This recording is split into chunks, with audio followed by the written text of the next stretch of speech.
All right.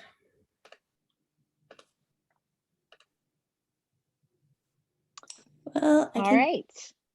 There we go. So we're good, Jocelyn? Yep, all good to go. Recording? Mhm. Okay. I know I got the little notification, so. All right, well, I'll call the meeting to order as we're right on time and it's 5:30. Happy Tuesday, everyone. Welcome. Do we have our first item on our agenda is public comment. Do we have anyone on for public comment? Looking through my Zoom here. All right. Well, we can move on to our September meeting minutes and approval of those. Thank you for taking those, Robert, and whoever else helped also with the facilitation of the meeting in my absence, and then the taking of the minutes as well. You're welcome. I would like to see it stated that Robert chaired the meeting by request of Jocelyn. Oh, yeah. Yeah, I'll, we can add that to the meeting minutes. So it's a good Somehow the secretary missed that one. I was a little busy that meeting, but so it's always good to have multiple eyes on it. So thank you. Doing double duty. A little bit. I appreciate it. So yeah, I can update that for last month's. Any other recommended changes?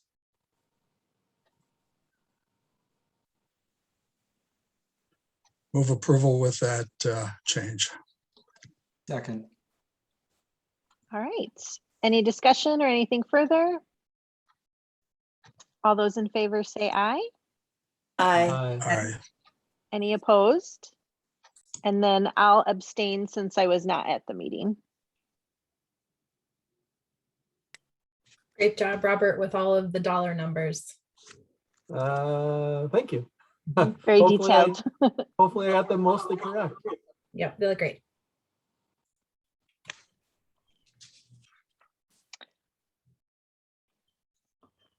All right. Our next, I lost my agenda here. Let me toggle back.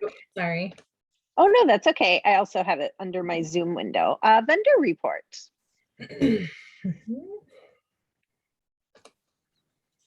All right, take it away, Rebecca. All right. Were there any questions off the bat that I can answer? If not, there was only really one thing I wanted to point out to you, which is on that last page under next chapter.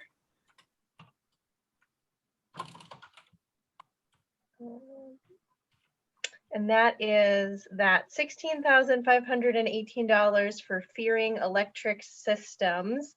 That is a 50% down payment on the AV for the Archer Room upgrade. Very exciting. That is on its way. And so we were able to put that order in with that down payment. Good. Anything else? Jocelyn, I can also show those funds held outside the city if you want to pull that up too.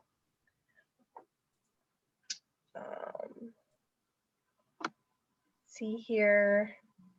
Oh, it looks like it might have put it on 2 pages. Sorry about that. I think I saved it. So that balance is showing up on the last page. Basically, we just had 2 donations this past month, one to the endowment, one to the foundation. The foundation actually went down a little bit this past month just with the way the market ran. But otherwise, everything's pretty steady. And total holdings, if you look on that second page, Jocelyn, just over $350,000.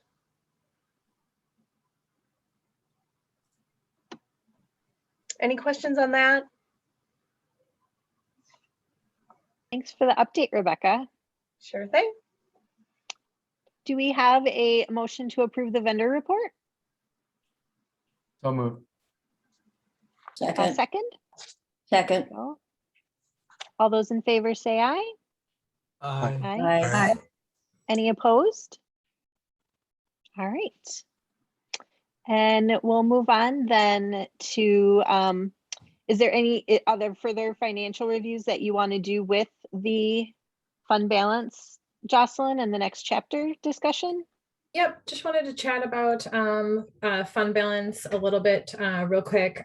So fund balance, contingency, reserves, leftovers, those are all synonyms for whatever is left at the end of the year in this fund 212. The library's fund held by the city. So sometimes those terms can get a little confusing when we're talking fund and fund balance and end of the year stuff. So just as a reminder, especially to some of the new folks, per state law, once the city council allocates funds from the general city municipal fund to the library, then those funds are held under the authority of the library board.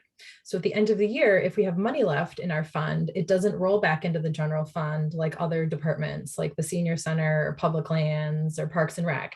That stays with the library. And then it's our responsibility to make recommendations to the library board for expenditure and use. So past use of contingency or fund balance has gone to things like furniture, facility stuff, perhaps a one-time service or program, but most oftentimes it's related to something with a facility or something permanent. In 2014-15, fund balance was used for the dimension for feasibility building study. In 2017-18, we used fund balance to pay for our consultant team for the next chapter. So that's typically kind of how those funds get used. So because we're looking at a string of 3 very odd years with our Fund 212, in 2019, we had a succession of promotions that really impacted the 110 salaries full-time account quite a bit, resulting in about a $76,000 balance. And then in 2020, of course, it was blown wide out of the water.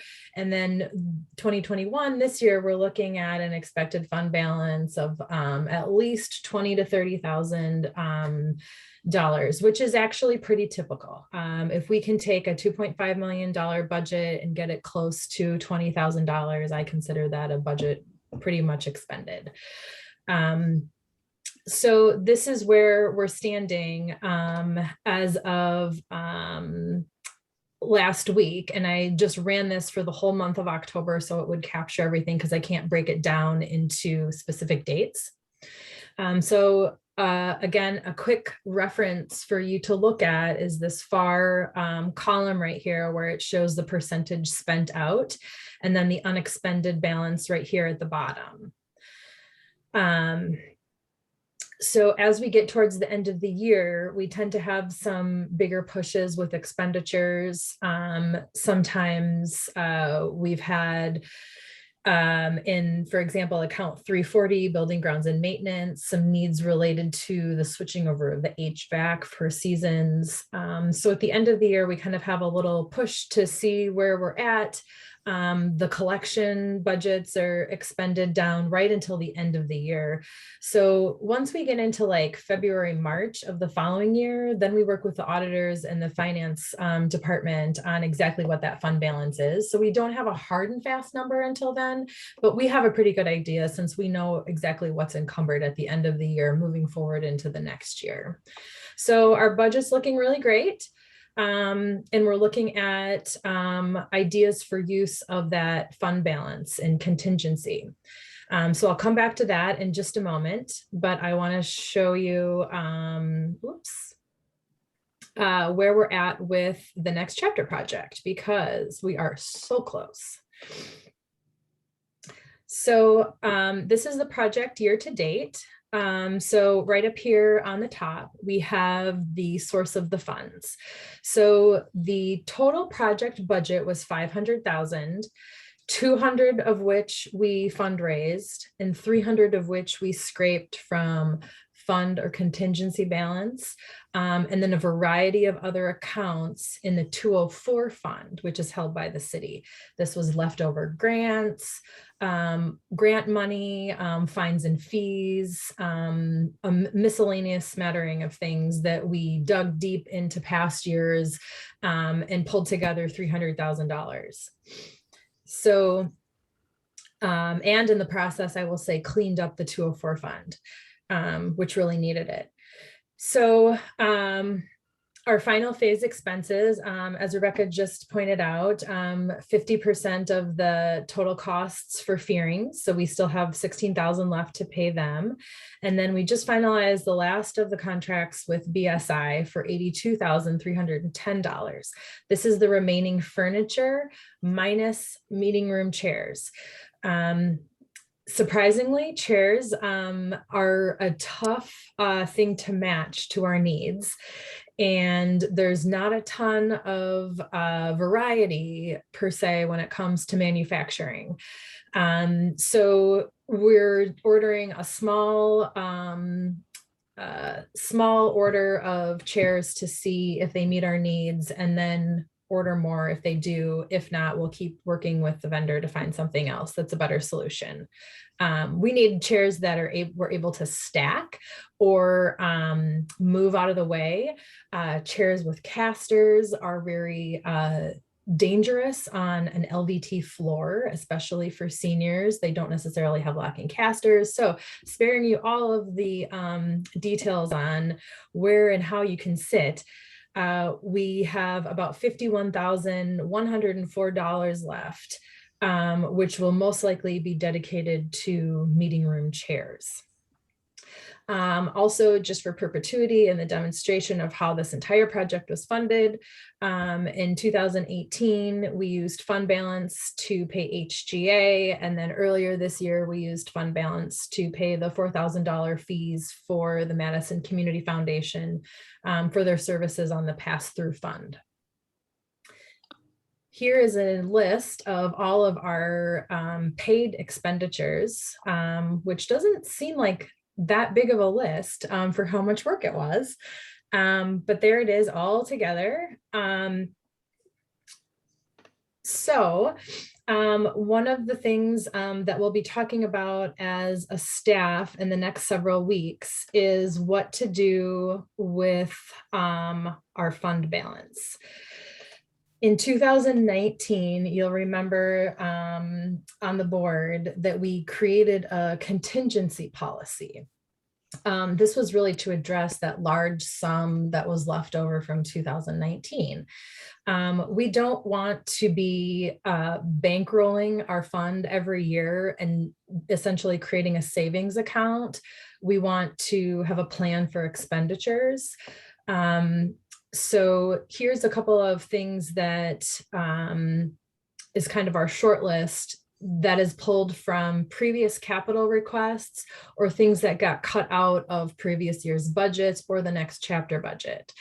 The bookmobile, which we'll come back to again in a moment.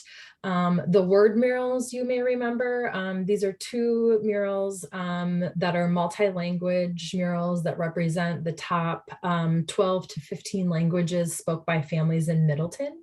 And we worked with the language services coordinator at the school district to come up with that list. One is the word welcome in many languages right above the front door.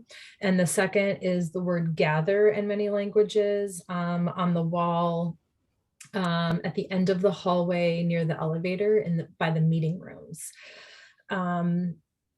We had in the plan originally for our signage an exterior sign that was lighted. We have some ongoing challenges with our front doors and some locking things that happen with the front doors and issues with locking them. So that's something that has been identified in the capital budget previously.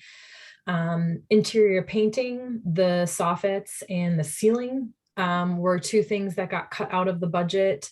Also along with the flooring and the hallway downstairs by the meeting rooms. We looked at one point in time and would like to revisit an awning covering the exterior book drop, along with some better signage there. We had to take the signage down since our hours changed. And then restroom remodeling is a big one that would probably, depending on how long the project would take, possibly require a closure. So these are things that we'll be working through with staff to determine what's the most needed, what's the most likely, and where do we have quotes, or where do I need to get bids to see where some of these expenses are coming in at. Before I talk a little bit about the bookmobile, any questions? I'm curious about the 51,000 for new books for the meeting rooms. I mean, new chairs for the meeting rooms. And is that in addition to the ones we already have? Are we going to keep the stackable ones that we have? Yep. So you may remember the stackable chairs are black. They're upholstered. They're not the greatest quality. They also stack on top of very rickety, dangerous dollies. Yeah, the tables and chairs in the meeting rooms are really a workman's comp issue waiting to happen. So, we, previous to the closure, were staff, specifically the youth and adult services staff, were stacking and unstacking and taking down the tables and moving things around in that room multiple times a day. So they need to be lightweight, but still hold up to about 300 pounds. We have very specific needs. So we are trying out two different types. One that is cushioned, that nest together. And we have about 40 of those. Most of the programs in the meeting rooms on average are about 20 to 40-ish people at the most. So we feel like having a little bit nicer chair with arms is also helpful for folks to get in and out of a chair safely. And then in terms of the stackables, that's something that we would use throughout the whole building, especially for things like the Scholard for Life lectured series or the movie premieres or things where we're really expecting a crowd. So that's where we want to make sure that we get the best chair for our buck and are not just buying the same chair a different way every 10 years. The chairs that we have in there now would be given back to the senior center in City Hall. There's some older plastic ones with chrome metal that are the same that are in the chambers at City Hall. And then we would probably look to sell or repurpose somewhere else in another city department. Great. Good. Any other questions before we talk about the bookmobile? All right. So as you probably remember, mobile library services and a vehicle dedicated to that was requested multiple years in the capital budget, and then most recently through the ARPA fund proposal. That is the American Road to Recovery Project Act, something like that, COVID stimulus that most municipalities and states are receiving. So that was received very well by the council. And as we worked with the auditors on making sure that each of our proposals qualified for the project, they came back with some feedback regarding data and documentation that was very specific. For example, how specifically and who and how many people would the mobile library services vehicle support that have been adversely impacted by the pandemic and COVID-19. Well, things like that we don't necessarily track, and the only way to necessarily do that is either broadly with the updated and new census data or specifically through a survey. The sustainability committee was also very excited about the mobile library services and was really encouraging us to look at an electric vehicle, which I hadn't necessarily done yet. Then the senior center had a couple of ideas about expanding some definitions of how we were working together. So very quickly, we got a lot of spoons in the pot, stirring things around. So I then recently found out that we have funds available through the South Central Library System for exactly the same thing. And in a director's meeting, learned that there are 12 libraries in the South Central Library System that are all interested in mobile library services. Another option for funding for the bookmobile would be our fund balance or contingency fund use, or what I designated originally in the capital request for the last several years was that this would make a really great fundraising project with the library board development committee and the Friends of the Library. So long story short, we have multiple avenues of funding for this outside of the funds that the city is receiving from ARPA. They were getting down to cutting a few things. And because the bookmobile or mobile library services was flagged by the city auditors at a medium risk, I just went ahead and made the executive decision to pull it since we had other things that fit the grant requirements better. So over the next year or so, I'd really like to work with Amy Perry and these other 11 libraries that are interested in mobile library services to really put together a focused, deliberate effort on what does it mean to have mobile library services in a municipality the size of Middleton? What exactly is our purpose and who are we serving? And most importantly, how are we going to staff it? What are the things that Amy is already doing that this can support, which is a lot, and where do we need to plan for growth or more staffing support or rearranging staffing to support it. So that's kind of where we're at on the mobile library services. Any questions on that or anything else in this list? Yeah, Robert here. Mm-hmm. In addition to an electric vehicle for a bookmobile, which I think would be awesome if we were ever to purchase a vehicle, that electric probably, from everything I'm hearing, is probably the way to go for the overall life of a vehicle. It probably pays for itself, even though sometimes they're more expensive up front. Mm-hmm. The question I have is, where would something like this get stored? A vehicle that sits outside, like my little Honda Fit in my driveway for the past few years, gets a lot more wear and tear on it than a car that gets a garage. Yep, absolutely. Would we have a solution for that if and when? Great question. Similar to that is also the question of maintenance and ongoing maintenance. So as of right now, all city vehicles that are for staff use are parked outside in the terrace lot right behind the library. The city garage holds the equipment vehicles, like the snow plows and whatnot. And then the police, the PD also has a garage for their vehicles.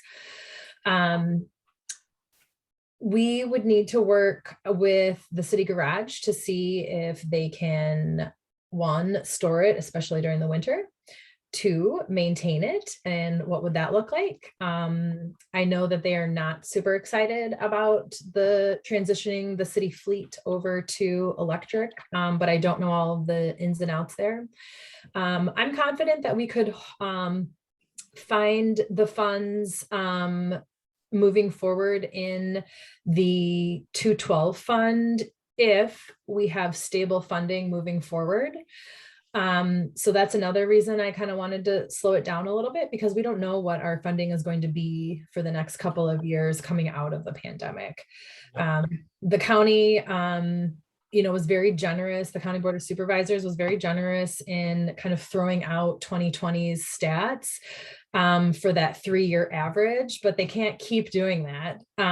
So I don't know what the long-term plan is there. So, we don't, poor Amy, we don't want to have her like having to shovel out this giant vehicle in the middle of the winter after the plow, plows it in. We also talked a lot about what type of vehicle.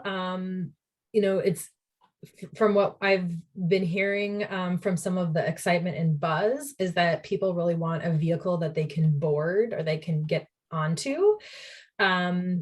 So if we do that, then we need to make sure it's also wheelchair accessible. So there's a lot of details to work through. There's also a lot of support for mobile library services in the library world. And there's a lot of resources that we can draw from. Most recently, Amy just went to a conference specifically for bookmobile and outreach services that was online this year. And that was a week or two ago. So we have a lot of resources, a lot of options for funding. I just don't think that this is a good match for the city's ARPA funding right now, especially considering infrastructure needs and things like the summer camp for the youth center that directly impact those adversely affected by the pandemic, whereas this would be a little bit more of a reach. Jocelyn, one other factor, if Mhm. you get an all-electric vehicle, you need to have access to a charging station. Mhm. If you get a hybrid, that takes care of some of that issue. Mhm. Yes, there are 2 charging stations in that terrace lot. They're used regularly by, I know 4 vehicles in particular that I see parked there all the time. But we wouldn't want to hog it with the library's bookmobile. We want to make sure that that's available to the public as well. So a lot of details to work through. But I was very encouraged that there was support there. And I think that this could be a really great way to experiment and research and collect information about expanding library services in beyond the downtown. It's very typical for larger library systems. I know we did this in Colorado at Pikes Peak Library. We would almost always pilot the bookmobile in a location or a town or village that we wanted to expand the library district in, either build a library or work on a land acquisition. In one situation, we worked on a land acquisition for several years, acquired the land, and then, which was literally a field on the edge of the prairie. And then the bookmobile, that was its stop. So we created momentum in awareness, visibility, excitement around where we were actually going to build a new construction, and then retired the bookmobile onto another location. There's also a variety of different sizes of vehicles. There's smaller sprinter vans like Fitchburg has that are used more for like a pop-up thing or a lobby stop in like a senior center assisted living facility. So many options. So Jocelyn, this is Jean. I have a question. So you mentioned that there are about a dozen libraries in the South Central Library System that are investigating similar programs. And I'm wondering, were you thinking that this might be a collaborative proposal among the South Central Library System libraries? I mean, it might have greater, rather than having a dozen smaller proposals going into some funding agency, it might have greater likelihood of being funded externally if you could, show that big impact. Right, exactly. Yes, I know that 2 of those libraries that are interested include Verona and Wanakee. So that's a perfect example of why we would want to collaborate or work together on what this might look like and where we would go and what it would do and who's going to drive it. The ARPA grants for the South Central Library System are coming through the DPI, the Department of Public Instruction, and don't have the same weighted audit that the municipal funds do for the city. So part of that is because there's two different, the DPI is splitting the funding into two separate pots of money. One is a variety of small little things that we all took a survey on that included things like Zoom accounts for all of us to do remote meetings, and improved tech support for meeting rooms and some things like that, where they'll build a quote or collaboration around a specific thing like that. And then the second pot of money is a competitive grant. These are a little bit larger dollar amounts, and this is probably where a mobile library services request would fall, and we would have a lot better chance with the competition for a grant like this if we were to team up and collaborate. Yeah, sounds great. Mm-hmm. Any other questions? Okay. That is all that I had in regards to our year-to-date 212 fund, our fund balance, and where we're at with next chapter. Thanks, Jocelyn. Mm-hmm. Did you have any old business that you wanted to add to the items? I did not. All right. Our building committee is on hiatus, and any updates from development? Sure. I would just like to kind of gauge where this particular board is at in regards to the purpose, scope, and work of the development committee in light of our reformed Friends group. So not very many libraries in our system have a foundation, a development committee, and a Friends group. The development committee was formed, I believe in 2017 or 18, out of the need for basically a fundraising committee. We approached the Friends early on with the Next Chapter project because it was very typical for a Friends group to just fund a project like the Next Chapter project. But they didn't want to, had no interest in doing that at all. So the development committee was really formed because the Friends didn't want to do that. So now we've completed the Next Chapter project, almost, we're really close. There's still a lot of work that the Friends need to do to kind of stabilize the organization and work on some processes and procedures that I've been working with a couple of the officers on, and one of their little ad hoc committees, which has been really great.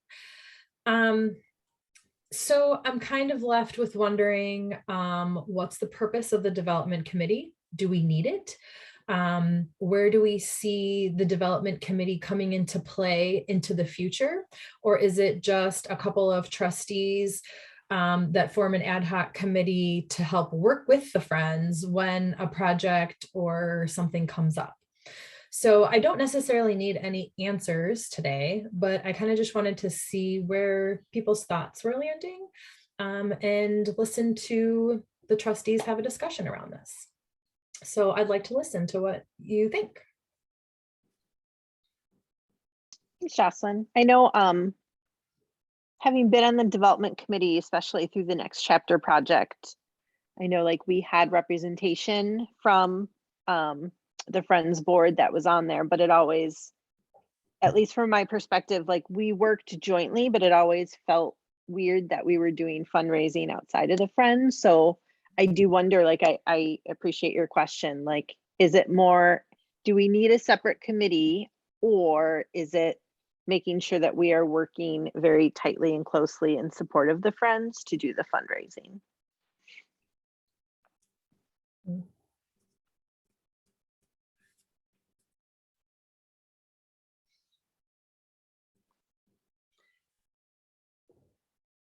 Would it be wise to have the development committee stay there, just, in kind of in the background, so that when something does come up, I mean, I don't know if the development committee could work with the Friends on funding for perhaps the bookmobile or the remodeling of the bathroom or something like that. And so maybe it just is there for when we need to pull it up and start using it again.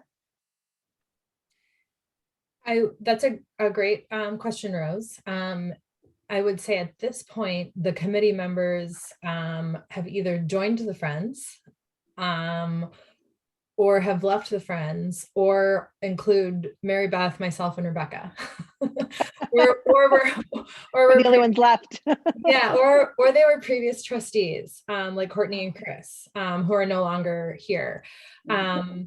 So, if I were to like try and post an agenda or pull a meeting together with the development committee, I don't see that necessarily being productive without the Friends. So it's a very small group right now. And it's been a while since we met. Mm-hmm. But could it then be reinstituted with more people involved in it? Some of the people from the Friends and another board member or another trustee, but just for right now, instead of just getting rid of it, just let it sit there in hiatus kind of. Mhm. I would sort of agree with that. Right now, we don't know exactly what the Friends are planning, and they don't know either. Right. And we don't have any immediate needs that I not that I know of, for instituting any action. So I think it could be on hiatus and then see where the Friends go. I mean, if we get into a situation where they don't want to do something and we need something, that you could reconstitute it. But it would be nice if that's going to be an active committee to involve the Friends and include them so that they could work on it as well, rather than having two separate fundraising arms. Then it gets complicated because then you're sort of competing as well, which you want to avoid. Mm-hmm.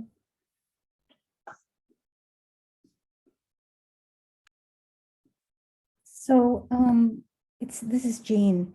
I think when I think about development and advancement work,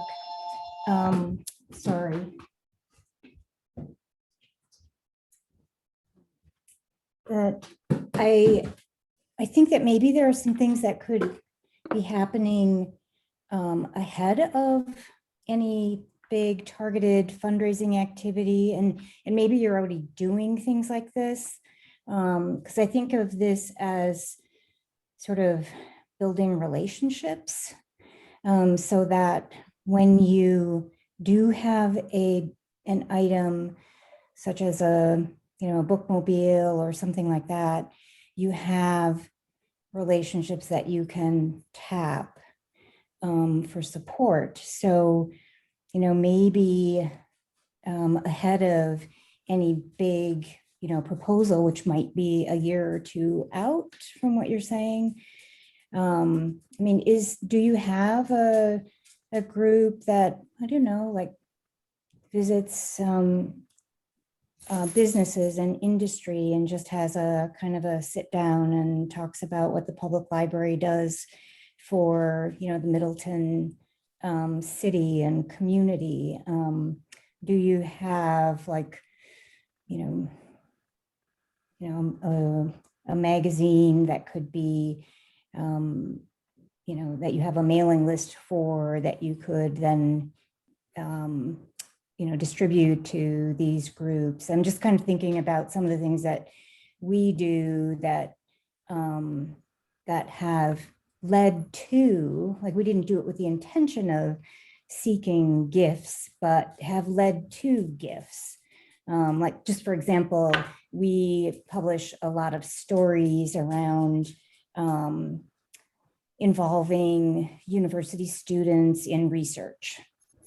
And those stories over time have led to someone who is now gifting funds to support a graduate student for 2 to 4 years to pursue their studies. So it takes a long time to kind of build these relationships in this network.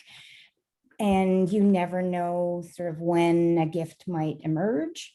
But I'm thinking maybe this is a way or something that either the development committee could undertake, or in collaboration with friends, or in collaboration with you, because you, Jocelyn, are the sort of the external face of the library.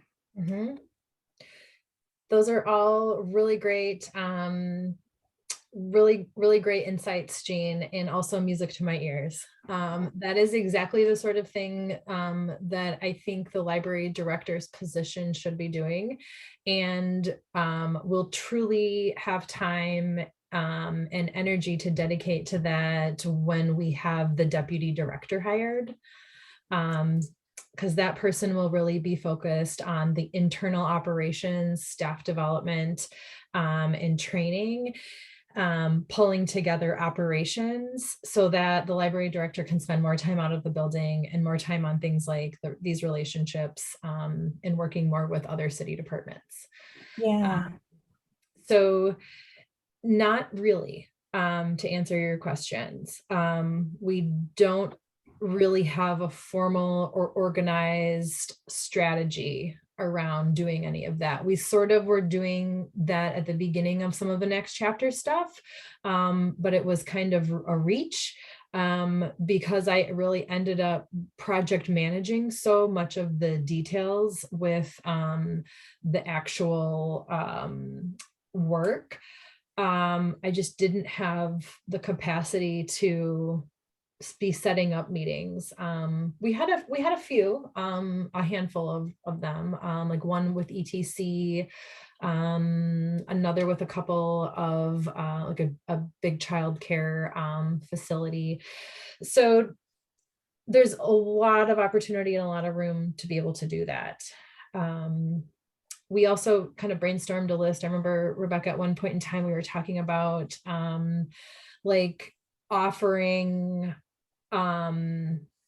something fun for businesses. Like we had offered or talked about offering Fiskars, a like book talk lunch for their employees, where we could come and talk a little bit about the library, maybe, summer reads or whatever they were interested in, downloading things, and then start to really build that connection purposefully with building library use.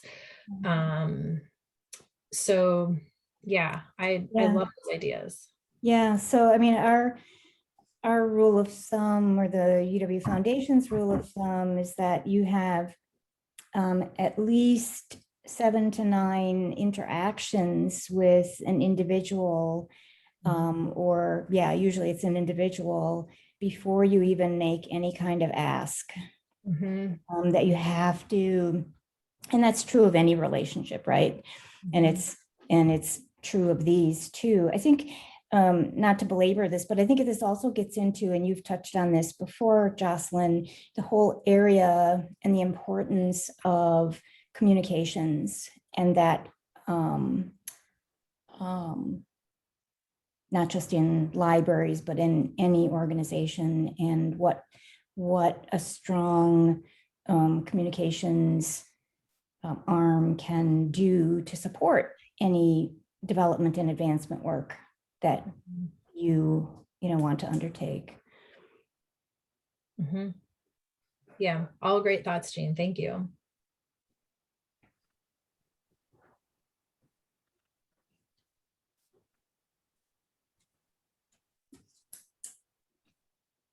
So I'm hearing some ideas for some future work of the development team and the recommendation to keep it on hiatus for now.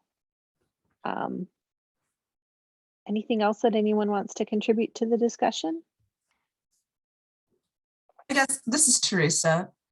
My question is, what would be the downside of keeping it on hiatus? I mean, I'm hearing a lot of people say that's their preference, but I'm not hearing from another side of what potentially, why would we not want to keep it on hiatus, and potentially why would we want to disband it?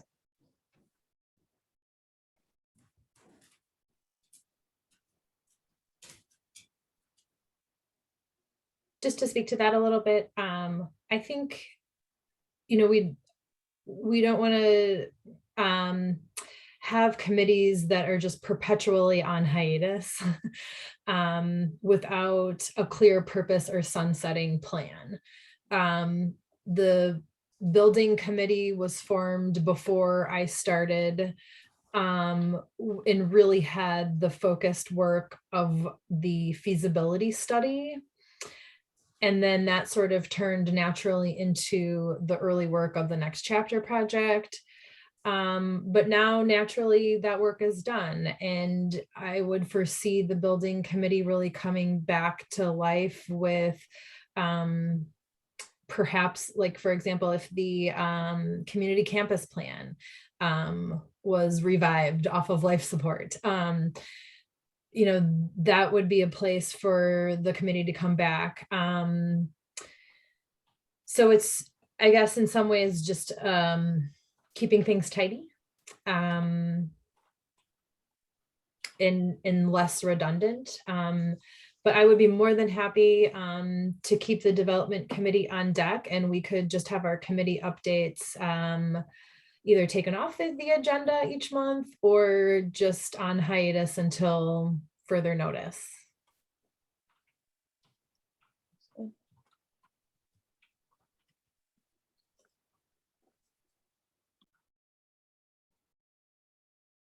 All right.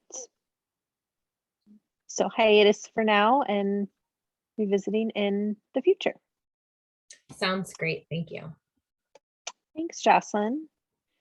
Liaison updates. Robert, do you have any updates from City Council? Only that it is still budget season. We'll continue to work through the budget. I believe November 3rd will be the public hearing that is scheduled, so that anybody who can come to hear where the city will be spending money, or where it's proposed the city will be spending money, and conversely, what projects have not been funded, can come to that meeting on November 3rd. And then I believe it's November 16th where the Common Council will actually vote to approve the 2022 budget. So that's been taking the majority of the council's time. And I think that's probably, I don't think there's much else that's directly related to the library. Thank you. Art, do you have any updates with the Friends group? The Friends met on October 4th, but I was not able to go to that meeting. Fortunately, Jocelyn was able to go to that meeting, so I'll defer to Jocelyn. Sure. Thanks, Art. Well, thanks to Art's really great liaisoning and work, the Friends are off to a really great start, along with support from Dan Olson and a couple other friends that are helping with the transition. So at that meeting, we identified and reviewed some now, soon, and later priorities. The soon priorities really focusing on stabilizing the organization, getting everyone up to speed with processes and procedures, and then using the annual membership drive that happens right around Giving Tuesday in November as practice to really learn about the flow of the in and out from the accounts, and also the stewardship in the stewardship process and membership database. So they formed a little subcommittee, and we'll be working with them on sort of the life of a donation, how someone makes a donation to the Friends and how staff is involved in that, which will then help to support some of the details that we line out in an eventual MOU with what our expectations and roles are. So I think it was a really, really great meeting. You know, once we start to get into the soon and later priorities, it starts to get like really overwhelming and big really fast. There's a lot to learn. There's a lot to clean up in terms of processes and procedures. But I think really focusing on the membership and really getting a positive message out there with the annual ask is going to be a great way for the new folks to learn what that cycle looks like. Thank you. Update from the school district. I'll keep it brief, and I'll just say it's been a really trying week for the school district and the community. The loss and sudden tragic loss of a former student and two of our seniors was extremely heartbreaking and trying on the school community and the Madison community and Middleton community. I do have to say, as a school district, we are extremely appreciative of the amount of support that we've received for our students and the staff in supporting them in their grief and their processing of the events from the community, and then also from neighboring school districts. It's, you know, a very, very sad loss. And at the same time, many beautiful moments throughout the week of community coming together to support each other. So I'll leave it at that. Any community updates?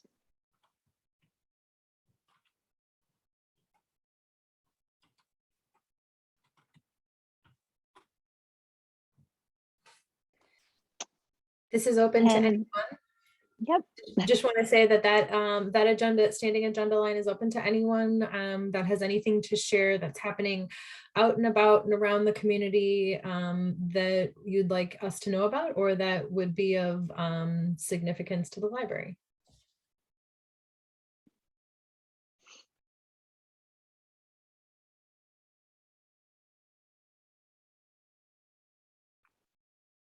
Any updates for our equity, diversity, and inclusion efforts?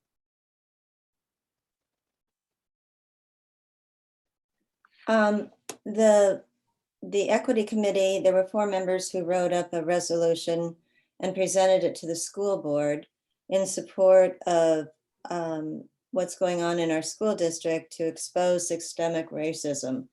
And there was a little bit of a uproar with that because the last sentences included a sentence about encouraging the Middleton Public Library to complement the work of Middleton Cross Plains Area School District,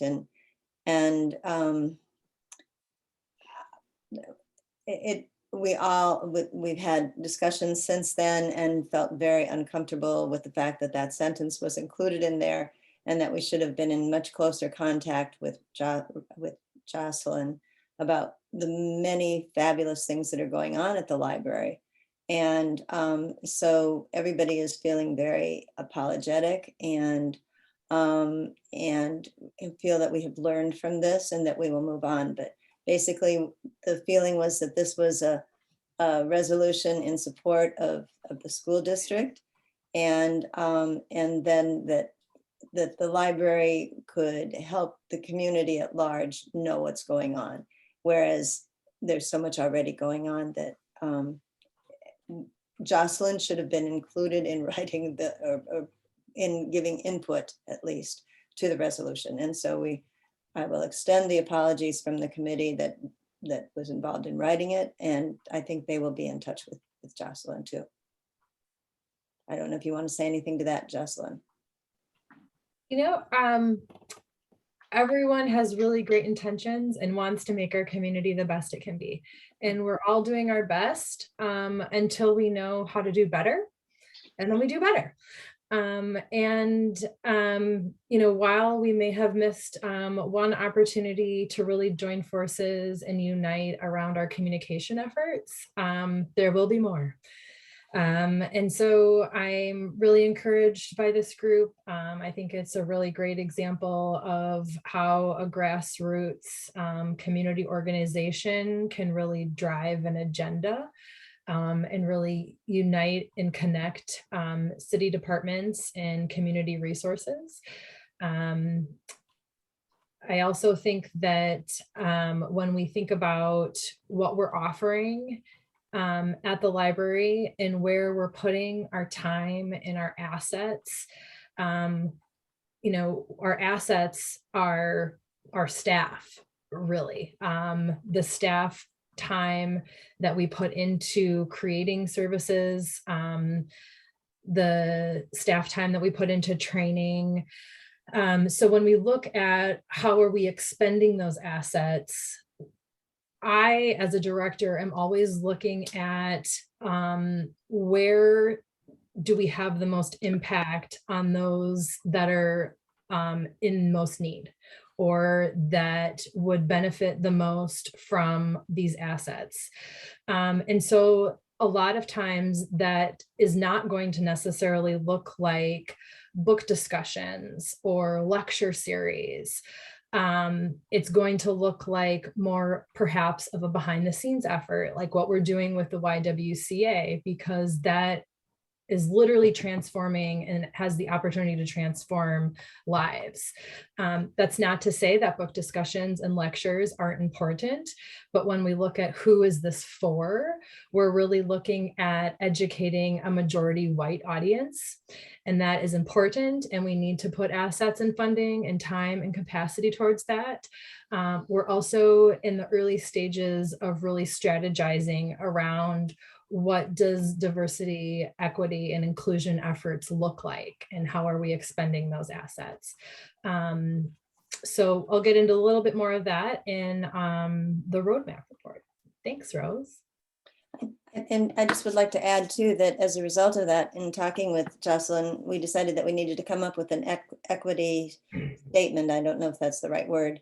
And that we are forming a committee so that we actually have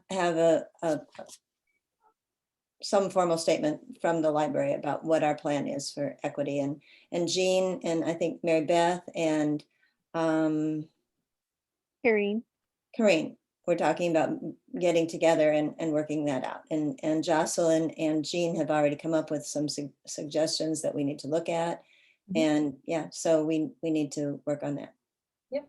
And in addition to our having a discussion about where we go from our mistake, it was decided that we as a committee might look to reach out to different groups in Middleton that are meeting and talk about the whole issue of equity and what's going on and try to make people more aware, and that not be a library kind of thing, that it's something that we do as our Middleton Equity Committee. So I don't know whether that will come about or not, but that was something that was suggested and that will undoubtedly be discussed at a future meeting.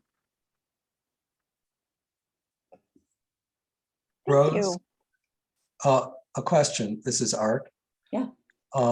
Did the city ever respond to the issue about buses not running and on the weekends and access to the library that's complicated by that? when I talked to Gurdeep about that, he suggested that we as a board need to make a request to the Common Council that we get a bus that comes more frequently to the library, that we need to be more proactive about that. That it's not the Common Council's job to do it unless we put some pressure on it. And so that the trustees should be working on that. So, Robert, Yeah. can you help us with that? I can help. Again, let's somebody put together where the lack is currently, what specifically needs to be done, because really what it's going to come down to is we're not probably going to be able to pull resources from anything else. So it's probably going to be changing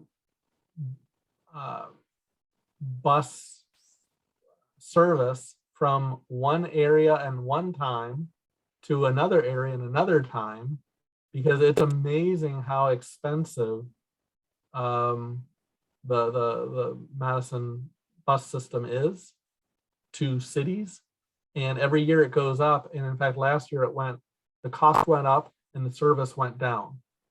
Yeah. And it wasn't just because of COVID. It was literally like after we had already set up a budget, they came back to us and said, "Oh, by the way, you need to pay us $70,000 more dollars." And it ended up just being, too costly. We didn't have the money at that point then. So it had already been designated for other services. So what we just really need to do is make our case of what is really needed, what dates, times of day, from when to when, Monday through Friday, Saturdays, Sundays. We have to figure that all out and basically put a proposal out there. And then that can go back to like our transportation group to figure out either where does the money come for this, or if there's no new money, what other services need to be cut in the transportation realm to pay for this route.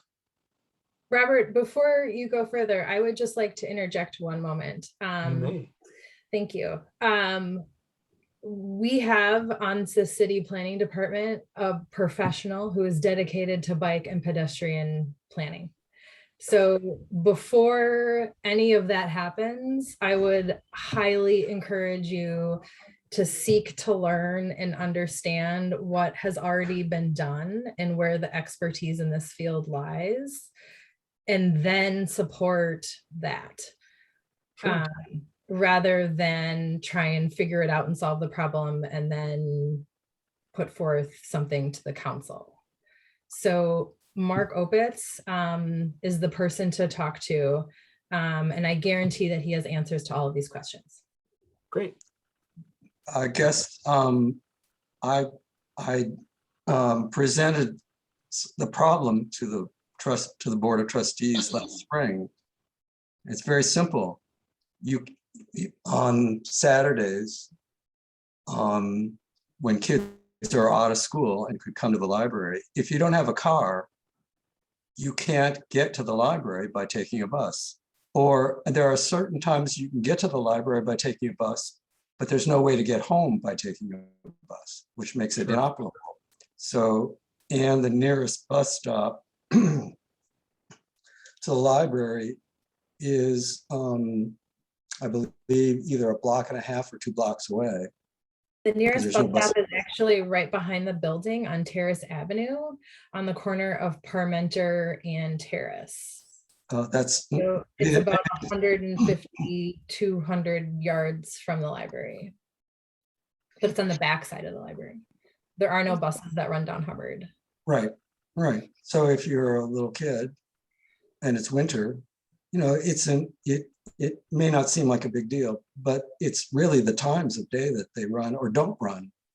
And you can't get there from here is basically what's going on. So we know what the problem is. The problem is it doesn't work if you don't have a car.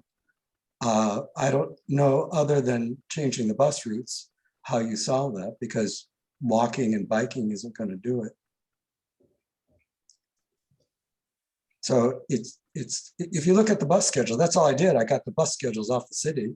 I looked at it and I said, if I'm over here, which is like north, around where the police station is, or further north than that, you can't get to the library, or you can't get home from the library because the buses don't run that way.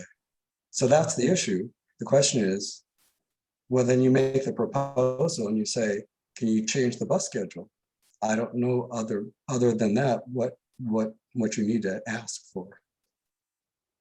Sure. Well, I'll talk with Mark Opitz, who is, as Jocelyn said, the person tasked with this from a staff level, so he knows all the details.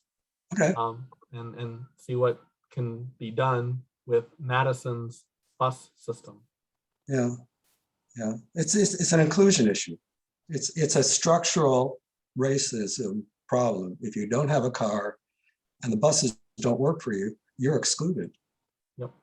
Yeah. Okay. Thanks. Yeah. I would just like to chime in here just for a second and say that I don't think that walking from Terrace to the library, which is really, as much also said, very close, is not hard for young children to do.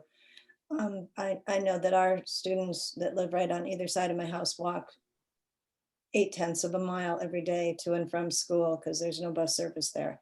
And they do that summer and winter. But I think the big issue to me is that I think what you pointed out, Art, was that the bus service does not work on Saturday to get near the library. Right. Yeah, that to me is the big issue.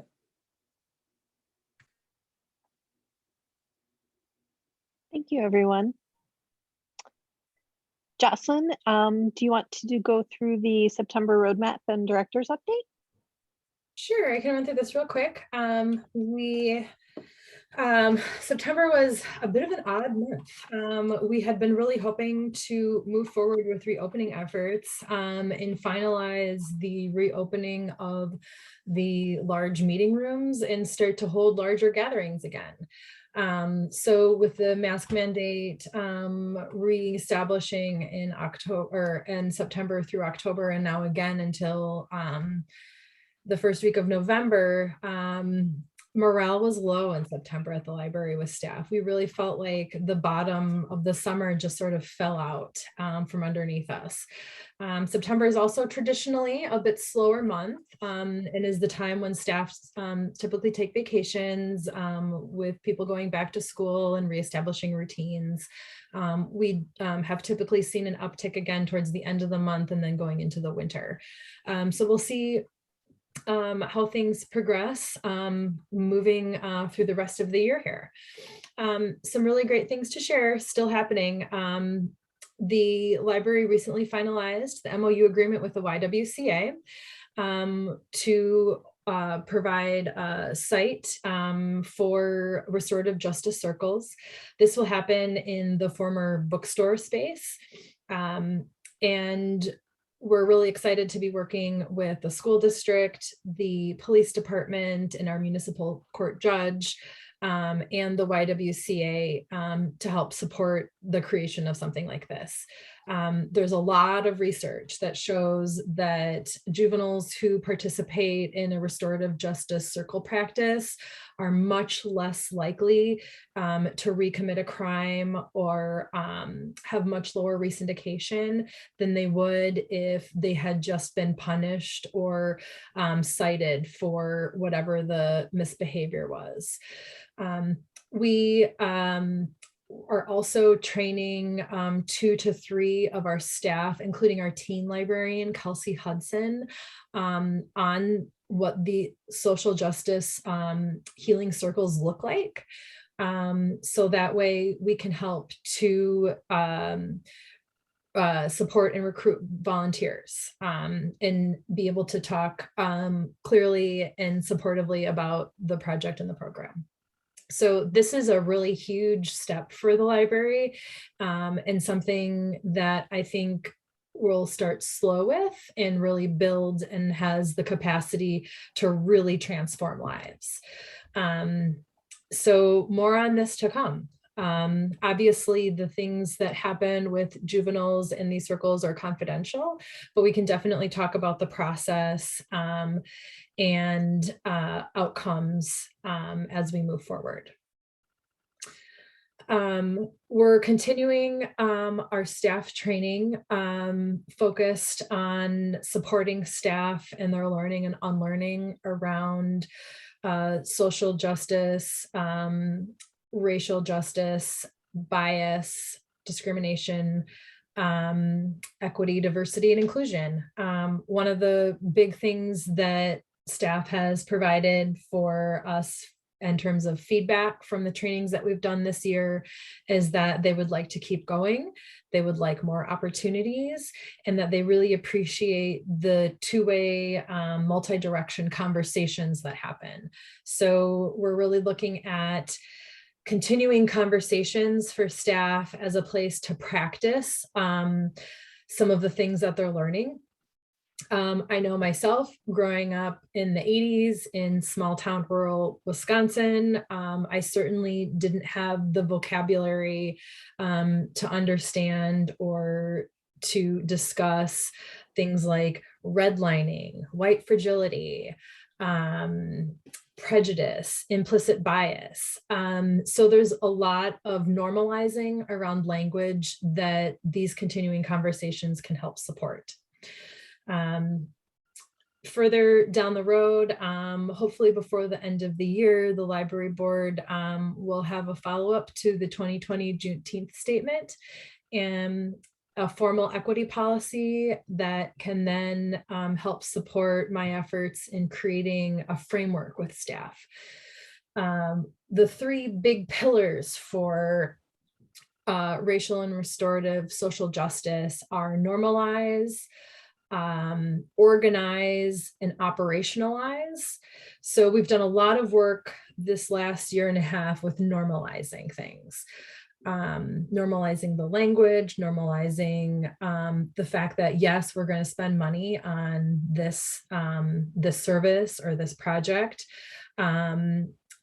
We have done quite a bit of organizing at the county level with the Ripple Project.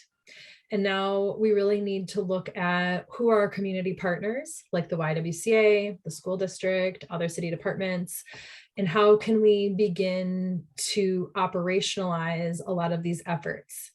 The biggest strides that operationalizing EDI work that has happened at the city level is with our human resources department in our recruiting and hiring practices.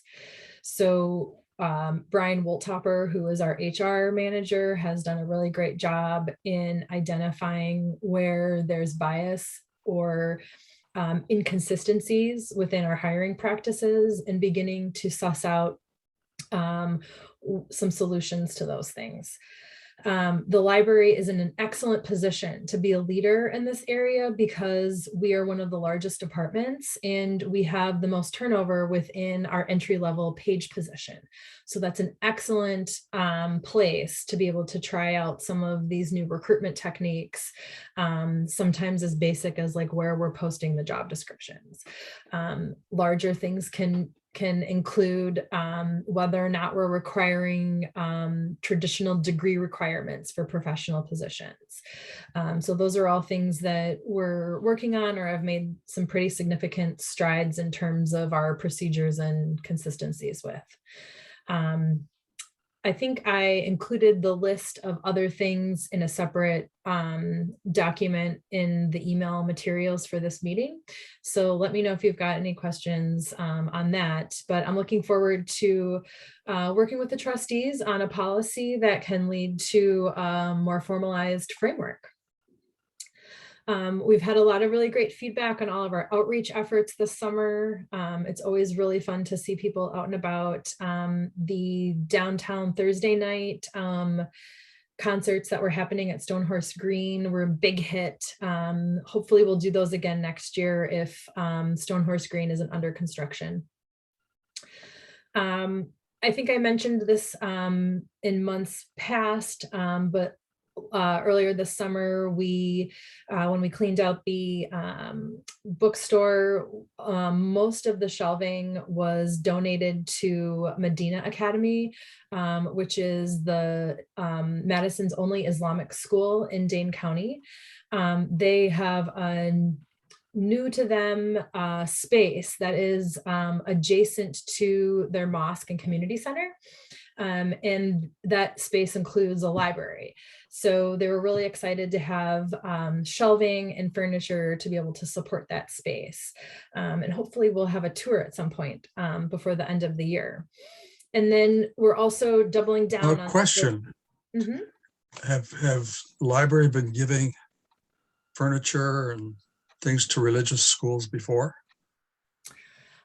We have given furniture and shelving we always start with other libraries within the South Central Library system.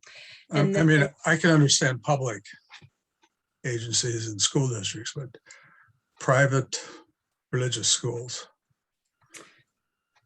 Not that I'm aware of. We'll always It go doesn't seem to through be a our very good processes policy. of where we donate first, and then it's a matter of disposal. So rather than having things end up in landfill or at the recycling center, we'll always want to give materials that or items that aren't necessarily sellable, but we want to keep out of the landfill. So we'll always go through first libraries in South Central, then I reach out to the school district, then other city departments, and then we go from there. So sometimes that means posting things on Facebook Marketplace. There was a former— Well, I could even see, Goodwill or something rather than giving to a religious school. Contact, and that's how that connection was made. I really don't think the library should be involved with, giving to anything but a public or nonprofit agency that is not religious. It's giving to a religious school, I think, is just poor policy of any kind. There is no policy. It is just practice. So the space will also be used for supporting the high school led volunteer tutoring group called The Next Chapter, coincidentally. This is a program that is created by teens for elementary school students. They have about 10 to 20 volunteers that will be meeting up at the library and matched with elementary school kids that have been identified as their classroom teachers for needing a little extra support. And the library is happy to use the space on the main level to support those efforts. So 3 days a week, I believe it's a total of 8 hours a week, the Next Chapter student program will be happening at the library. I think there should be a library policy that we, first contribute to public agencies, to nonprofit agencies, and just avoid giving to religious schools. I just think that, if the community found this out, I don't think there'd be a very good response to it.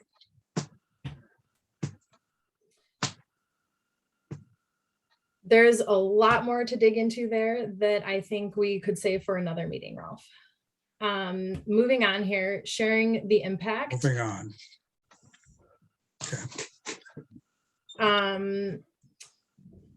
It is always great to have parents share pictures of kids enjoying the story walk. This is something that we'll continue doing for the winter. I think this is the 4th or 5th one that we've done now. It's hard to know exactly what our numbers are with this, but when caregivers share photos like this, it's always really great. And then lastly, here's our lineup for our Friends board. Several have been past library board trustees. And so that's always a really great connection to have. And we also have several parents with small kids that are on the Friends board. So that's it for the month of September. We're looking forward to some more programs in person at the library, including a pumpkin carving program towards the end of the month. And then we're working right now on planning for the first part of 2022 as best we can under the current unknown circumstances. Any questions on that? Thanks for your update, Jocelyn. All right. So we have an action item for closure dates. So these are our dates for 2022 for the library board. These are not closures. I just always include them on the same spreadsheet. We will not be closing for the library board meetings, but just so that you can see them all there as we look ahead to the next year. In October, our October meeting is always when we look at these things annually. These are the standard observances and holiday closures that the city is adhering to, and we always try and match the city as closely as possible. One date that we inadvertently missed in 2021 this year is a date in December. Excuse me, we have kind of an odd year where the holidays are falling on the weekends. So the observance happens on the following Monday. So the one date that I would add to this is the Monday right after Christmas, which I believe is December 27th, 2021.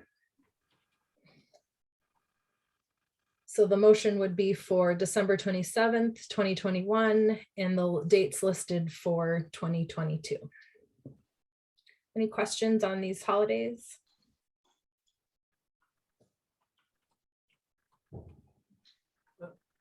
No questions. This is Robert. I'd make a motion to approve these holiday closures and observances that are listed here. Second. All those in favor say aye. Aye. Aye. Any opposed? All right. So our next meeting, November 9th, will continue in the virtual format. Any all else before we have a motion to approve? I'd like to see that policy issue addressed as new business at the next meeting.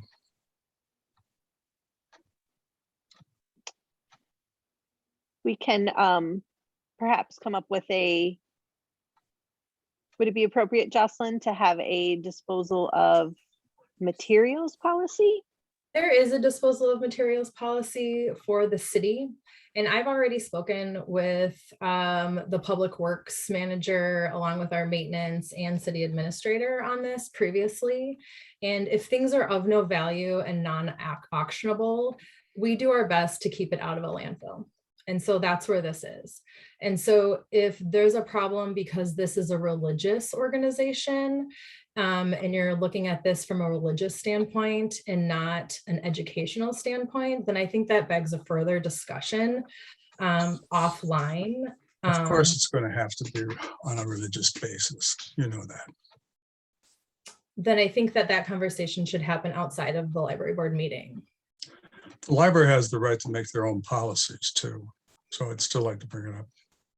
Is there a city policy about, I mean, you're talking about separation of church and state, isn't that what you're talking about, Ralph? Well, it just, one group could use it and they weren't contacted, and all of a sudden they find out another group has gotten it. If you give it to Goodwill or to the school district or to another public unit or another public library, I think that's totally within a public entity's domain.